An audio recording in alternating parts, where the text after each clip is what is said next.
নমস্কার বন্ধুরা, তনুশ্রীস কিচেনে আপনাদের সবাইকে স্বাগত। আজ আমি আপনাদের জন্য নিয়ে এসেছি খুবই দারুণ স্বাদের ডিম কারির রেসিপি।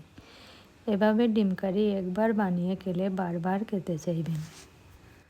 বন্ধুরা, ইউটিউবে আমার প্রথম ভিডিও, তাই ভিডিওটি স্কিপ না করে পুরো দেখবেন আর আমার চ্যানেলটি সাবস্ক্রাইব করে পাশে থাকার অনুরোধ রইল। তাহলে আর দেরি না করে চলুন ভিডিওটি শুরু করা যাক। ডিম কারি বানানোর জন্য আমি এখানে 4টে সিদ্ধ ডিম নিয়ে নিয়েছি।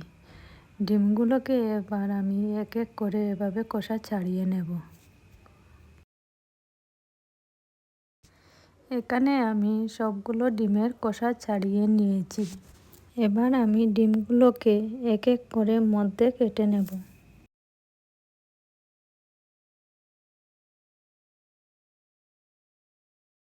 সবগুলো ডিম অর্ধেক করে কাটা হয়ে গেছে। এবার আমি ডিমগুলোকে সাইডে রেখে দিচ্ছি। এবার আমি একটি পেস্ট বানাবো। তার জন্য এখানে মিডিয়াম সাইজের 2টো পেঁয়াজ এভাবে বড় বড় টুকরো করে কেটে নিচ্ছি।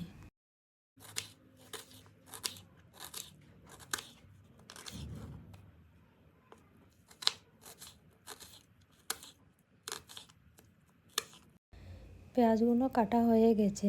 এবার এখানে এক টুকরো আদা আমি ছোট ছোট করে কেটে নিচ্ছি। এবার কেটে নিচ্ছি একটি টমেটো। টমেটোটাকেও আমি এভাবে কিছুটা বড় বড় করে কেটে নিচ্ছি। এগুলো কাটার পর আবারও চলে এলাম ডিমগুলো নিয়ে।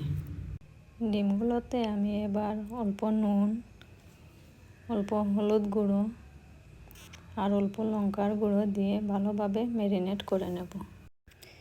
ডিমগুলো ম্যারিনেট করা হয়ে গেছে। এবার এদিকে একটি বাটিতে 2 চামচ ময়দা নিয়ে অল্প জল দিয়ে একটি ব্যাটার বানিয়ে নেব। আমি ময়দাতে আর নুন হলুদ কিছুই দেইনি, এগুলো ডিমে দেওয়া আছে, তাই শুধু জল দিয়েই ব্যাটারটাকে বানিয়ে নিচ্ছি। ব্যাটারটা বানানো হয়ে গেছে। এবার চামচ দিয়ে অল্প অল্প করে ডিমের উপরে এভাবে লাগিয়ে নেব। এভাবে ডিমের উপরে অল্প ব্যাটার লাগিয়ে নিলে রান্না করার সময় আর কুসুমগুলো ছুটে আসবে না। এখানে সবগুলো ডিমে ব্যাটার লাগানো হয়ে গেছে। এবার একটি কড়াই বসিয়ে অল্প তেল দিয়ে গরম করে নেব। তেলটা গরম হয়ে গেছে। এবার এখানে কেটে রাখা পেঁয়াজগুলো দিয়ে দিচ্ছি আর দিয়ে দিচ্ছি 8-10 কোয়া রসুন, 2 টুকরো ডালচিনি, কয়েকটি গোলমরিচ আর কেটে রাখা আদা। এগুলোকে অল্প নাড়াচাড়া করে এর মধ্যে দিয়ে দিচ্ছি 1 চামচ গোটা জিরে।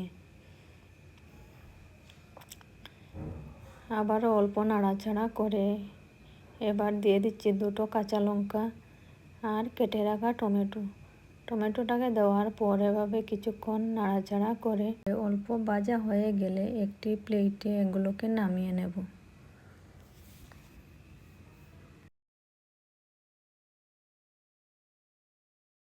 এগুলো নামানো হয়ে গেছে। আবারও অল্প তেল কড়াইতে দিয়ে দিচ্ছি। তেলটাকে কিছুটা গরম করে এর মধ্যে দিয়ে দেব এক এক করে ডিমের টুকরোগুলো।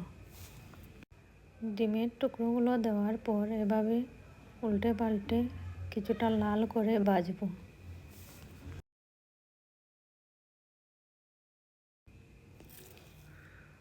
ডিমগুলো ভাজা হয়ে গেছে। এবার একটি পাত্রে নামিয়ে নেব। ডিমগুলো ভাজা হয়ে গেছে। বাকি ডিমগুলো আমি একইভাবে এক এক করে কড়াইতে ছেড়ে ভেজে তুলে নেব।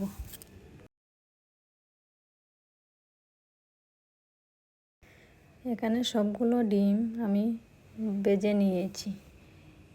এবার পেস্ট বানানোর জন্য যে মশলাটি ভেজে রেখেছিলাম এগুলো কিছুটা ঠান্ডা হয়ে গেছে। এবার এগুলো মিক্সার গ্রাইন্ডারে দিয়ে অল্প জল দিয়ে দিচ্ছি, দিয়ে একটি পেস্ট বানিয়ে নেব। পেস্ট বানানো হয়ে গেছে।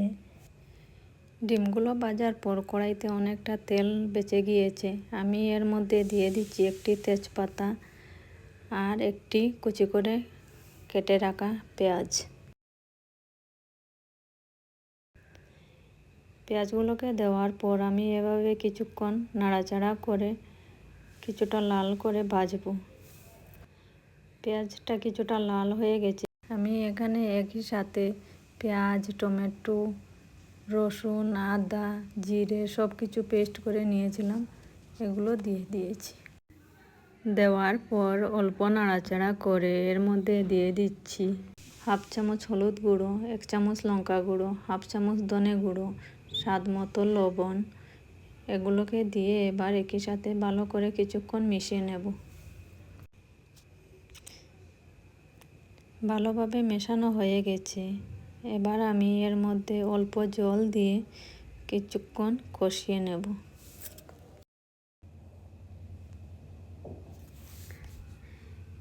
এভাবে কিছুক্ষণ কষানোর পর দেখুন মশলা থেকে তেল ছেড়ে দিয়েছে। এবার আমি এর মধ্যে দিয়ে দেব ঝোলের জন্য অল্প জল। জলটা আমি খুব বেশি দেব না, কারণ আমি গ্রেভি বানাবো তাই। কিছুক্ষণ এভাবে ফুটিয়ে নেব। জলটা দেওয়ার পর এভাবে কিছুক্ষণ ফুটিয়ে নেব। জলটা 1-2 মিনিট মতো ফুটানো হয়ে গেছে।